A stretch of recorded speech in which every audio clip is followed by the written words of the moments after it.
What's going on, football fans? This is game preview number 2 today. We're talking about the Eagles and the Rams. This is a huge NFC battle. The Eagles lost last week against the Seahawks on Sunday Night Football, which is a bit of a shocker to me and probably tons of football fans. And the Rams had a very solid win against the Cardinals, a game that they thoroughly dominated. Offense, defense, and special teams play. No surprise in terms of special teams. Like I've said before in many other game previews, I think they have the best special teams coach in the NFL and probably one of the best special teams units. Now this is a huge matchup, like I said, in terms of NFC playoff seedings, home field in terms of a matchup possibly down the line, and a couple of other reasons why. Right now, the Vikings are the #1 overall seed. Eagles fell to second after their loss, and I believe that the Rams are the Rams should be third because they have beaten the Saints. So looking into this matchup, this is going to be a fun matchup. Honestly, this should be one of the best games of the weekend. I did say in my last video that there were six good games that look like possibly more, but we're going to try to highlight these 6. Now jumping into this matchup, Eagles-Rams. Key matchup number 1, straight off the bat. Eagles defensive front versus that Rams offensive line. Most of this year, the Rams offensive line has given Jared Goff tons of time to make plays, move around inside the pocket, outside the pocket. Sean McVay has developed a lot of great game plans around this offense and getting his playmakers the ball.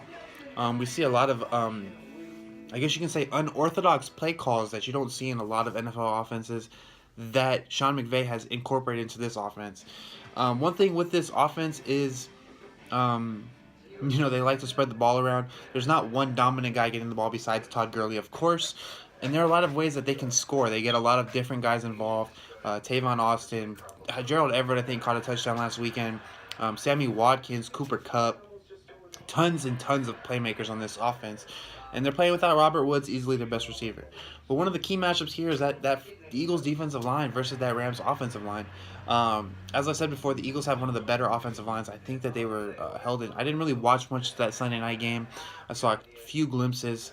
And the Eagles defensive line normally comes out and plays. They're able to dominate bad offensive lines. I don't think that they were able to do that much because Russell Wilson is such a magician inside that pocket. Like I said, the Rams offensive line has given Goff tons of time, making life a lot easier for him. He gets the ball out quick, gets the ball to his playmakers, and the Rams are able to go down the field and almost score on a ton of their drives.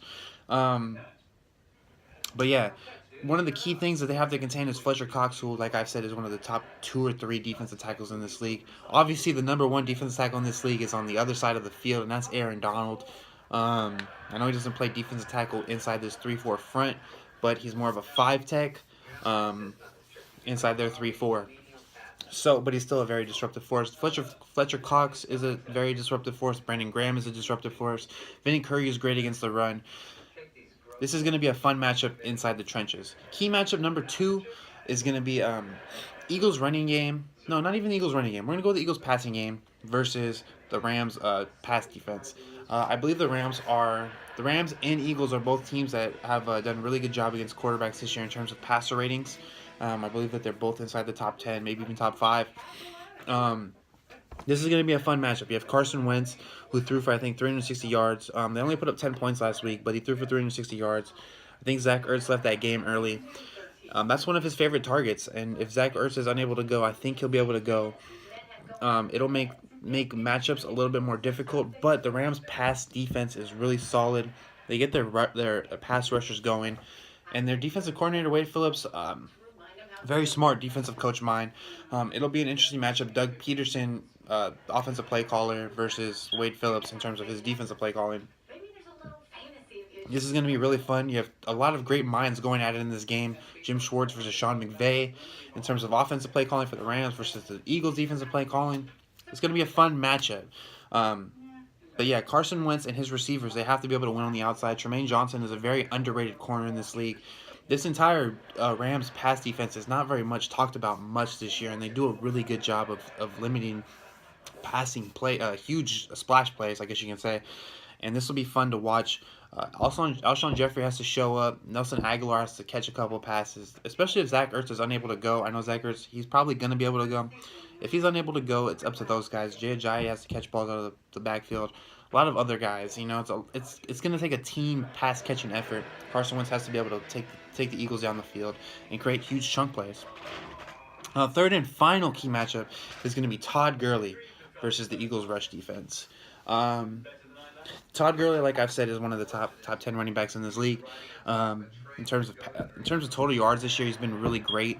And I think he probably had almost 100. I think he had over 120 last week total yards.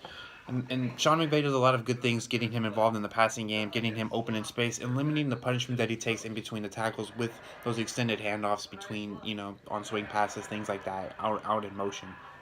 So, and the Eagles' rush defense is one of the best in the league. They tend to limit a lot of good teams, especially with that front four being able to disrupt most backfields. So it'll be up to that Rams. It goes back to the Rams run blocking. Todd Gurley has to be able to create a couple holes, get those tough yards, 3, 4, 5 yards, stay ahead of the chains, stay in front of down and distance.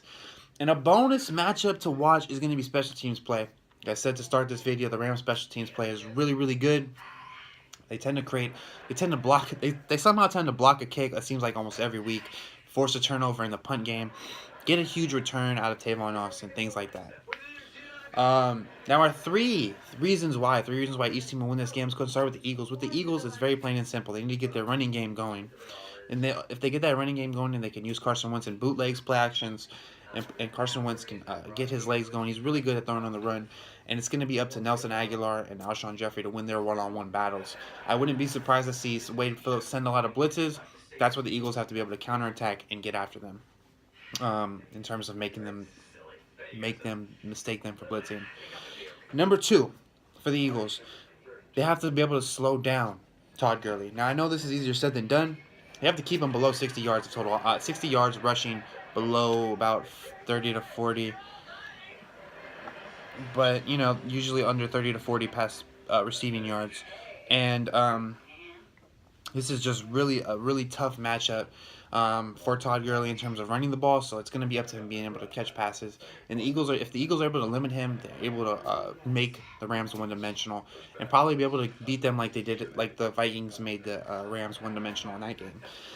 And number 3 for the Eagles, it's don't turn the ball over. I know that's really hard. Or limit your turnovers to 1 turnover. The Rams are very opportunistic. They tend to create a lot of turnovers. Most of the time will get a pick. They'll force a sack fumble, get that turnover on special teams. Limit those turnovers. You can win this game. For the Rams, it's all going to start with the play calling. Sean McVay does a great job of adjustments, in-game adjustments, halftime adjustments, things like that. Creating opportunities for Jared Goff to be able to exploit another team's weaknesses. So it's up to them to be able to come up with a solid game plan around that, especially on the defensive side of the ball, and limiting Carson Wentz and stop him from extending plays with his legs. Number 2, Todd Gurley. Let's go back to Todd Gurley. Todd Gurley has to have over 120 yards of offense, and I think if he's able to do that, he has 2 touchdowns. I think the Rams will easily win this game. And number 3, get pressure on Carson Wentz. If you can sack Carson Wentz a couple of times, he does have a slight fumbling issue. If they're able to sack Carson Wentz a couple of times, they can be able to win this game, cause a couple turnovers, create pressure, have him have happy feet in that pocket. I think the Rams can win this game. My prediction for this game is I think the Rams will be able to win this game. I can see this game is at 1:30 on Sunday, Pacific time. I think the Rams will be able to sneak this win out. I think that they're going to win 27-24, and this has a matchup, this could be a preview for a playoff game. Obviously, I think that both these teams are really talented and very good, and I think that they have the potential, both teams have potential to make it to the Super Bowl. I just like the Rams in this matchup. I know the Eagles are going to come back with some anger on them, after that loss that they took to the Seahawks. But yeah, I think that the Rams are able to keep their momentum going, help them in terms of their playoff positioning, and jump ahead. I think they'll be able, if with a win, they'd be able to jump ahead of the Eagles in terms of playoff seeding if the season were to end after Sunday. So 27-24, Rams over the Eagles. Thank you for watching. I'm going to have a couple more videos coming out this week, and I'm out. Peace.